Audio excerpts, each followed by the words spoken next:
بسم اللہ الرحمن الرحیم۔ السلام علیکم ورحمۃ اللہ وبرکاتہ۔ الحمدللہ ماہ شعبان المعظم کا بابرکت مہینہ وہ چل رہا ہے، اور یہ وہ ماہ مبارک ہے جس کے متعلق ہم سب کے آقا تاجدار مدینہ صلی اللہ علیہ وآلہ وسلم نے ارشاد فرمایا کہ ماہ شعبان یہ میرا مہینہ ہے۔ اور پھر اس کی عظمت اور شان دیکھیں کہ پورے سال میں ماہ رمضان المبارک کے علاوہ جس ماہ مبارک میں نبی پاک صلی اللہ علیہ وسلم کثرت کے ساتھ روزے رکھتے، وہ ماہ مبارک بھی یہی ماہ شعبان ہے۔ اور اس ماہ شعبان کے اندر ایک خاص وظیفہ ہے جس کے متعلق آج ہم بات کریں گے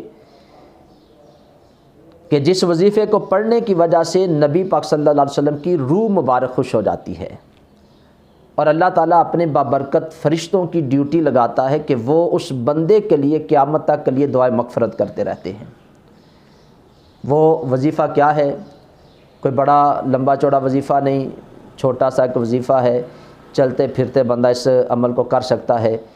تو اہل بیت اطہار کے روشن چراغ حضرت امام جعفر صادق رضی اللہ تعالی عنہ آپ اس وظیفے کے متعلق بیان فرماتے ہیں کہ جو بندہ ماہ شعبان المعظم کے اندر روزانہ کی بنیاد پر 700 مرتبہ نبی پاک صلی اللہ علیہ وسلم کی بارگاہ اقدس میں درود پاک کا نذرانہ پیش کرتا ہے، آپ فرماتے ہیں کہ جو بندہ 700 مرتبہ درود پاک پڑھتا ہے، اللہ رب العزت اپنے کچھ فرشتوں کی ڈیوٹی لگا دیتا ہے۔ وہ کیا کرتے ہیں کہ وہ اس بندے سے وہ درود وصول کرتے ہیں اور نبی پاک صلی اللہ علیہ وسلم کی پاک بارگاہ میں اس کو پیش کرتے ہیں۔ جب نبی پاک صلی اللہ علیہ وسلم کی پاک بارگاہ میں وہ درود پاک پیش کیا جاتا ہے تو نبی پاک صلی اللہ علیہ وسلم کی بارگاہ میں عرض کیا جاتا ہے، حضور آپ کے فلاں غلام نے یہ درود پاک پڑھا ہے۔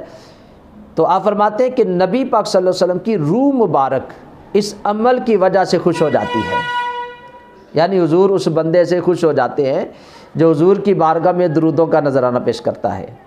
اور پھر دوسری فضیلت جو آپ بیان کرتے ہیں کہ اس کی یہ ہے کہ اللہ تعالیٰ کچھ فرشتوں کی ڈیوٹی لگاتا ہے، وہ فرشتے قیامت تک اس بندے کے لیے دعائے مغفرت کرتے رہتے ہیں۔ اب بندہ جو ہے وہ درود پاک پڑھ کے اس کے بعد اپنے کاموں کے اندر لگ جاتا ہے، لیکن فرشتوں کی ڈیوٹی اللہ لگا دیتا ہے کہ تم نے اب قیامت تک اس بندے کے لیے دعائے مغفرت کرنی ہے۔ تو بالکل مختصر سا یہ وظیفہ ہے، اجر بہت بڑا ہے۔